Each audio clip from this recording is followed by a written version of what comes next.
Hi everybody, Glenn Kreisberg here again to talk about archaeoastronomy and landscape archaeology in Northeast America.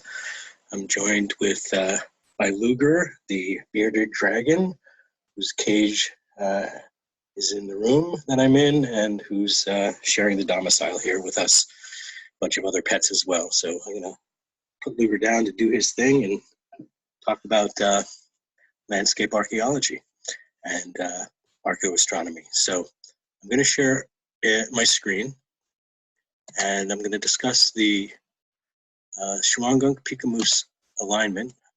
Last time I spoke about the North Shawangunk dolmen. Now I'm going to talk about its relationship to another rock in the Catskills known as Reconnoiter Rock on Peekamoose Mountain. So these are two large boulders. One is a perched or balanced rock, which is known as Reconnoiter Rock on Peekamoose Mountain, deep in the Catskills.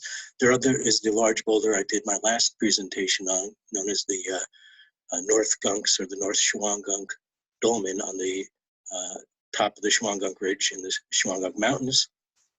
And these are both large boulders and have interesting aspects that are oriented to the cardinal directions, and they also have an alignment with each other that's based on the solstice, sunrise, and sunset on the longest and shortest days of the year. So we're going to look a little bit at that closely, a little more closely, and start with a recap of the North Shawangunk dolmen. Its position on top of the ridge gives it clear views in all directions, both to the east and the west. It's a large boulder, probably 20 to 30 tons of quartzite conglomerate, Shawangunk quartzite, with 3 pedestal stones at the base, at a north, east, and west point, very prominent. And this is another view from west, looking at the west nose. In a drawing I did, a sketch of the North Gunks dolmen and showing the north, south, east, west axis passing through it and how it's oriented to those directions. Now we're going to show how it's related to the Peekamoose Mountain perched rock, 18.5 miles away. So here's where it's located on the DEC trail map. It is known as Reconnoiter Rock. It has a very prominent location on the shoulder of a ridge that gives it great views in all directions.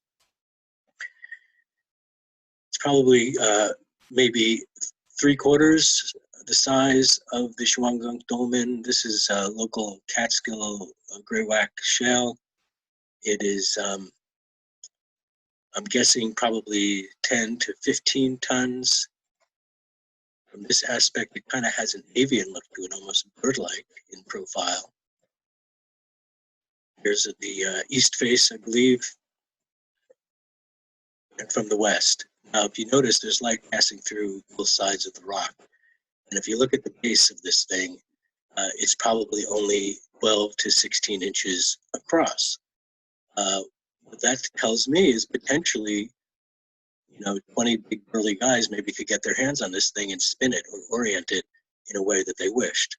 Now, it's got a really nice sunshade line on that north nose, north side.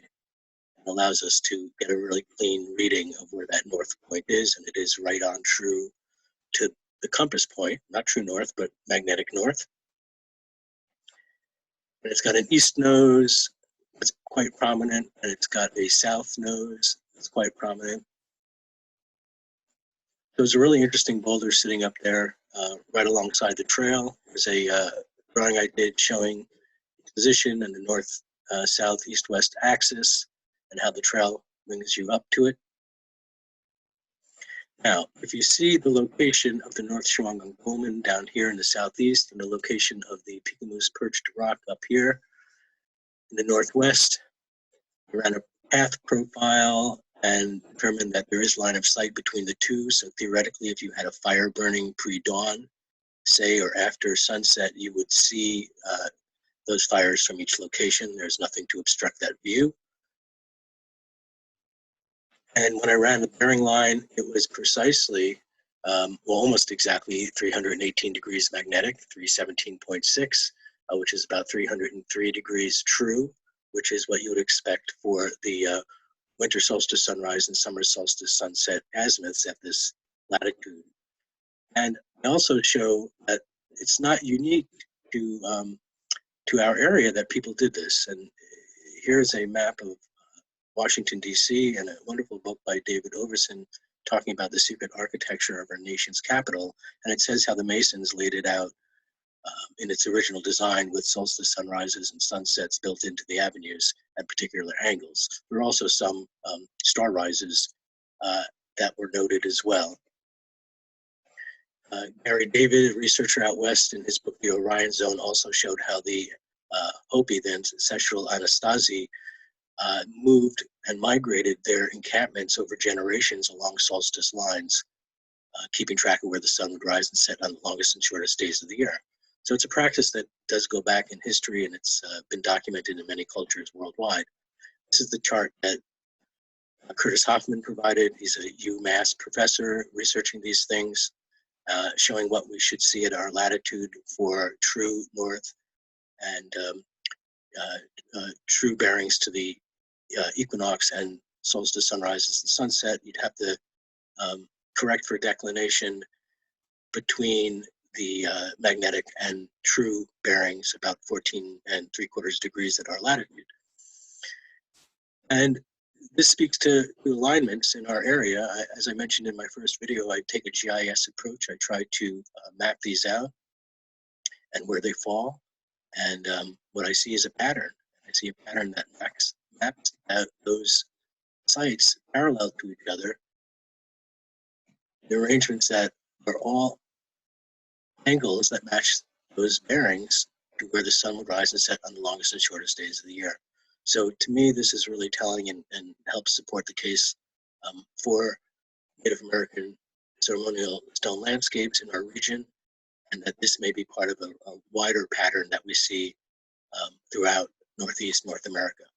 So I'm going to stop sharing and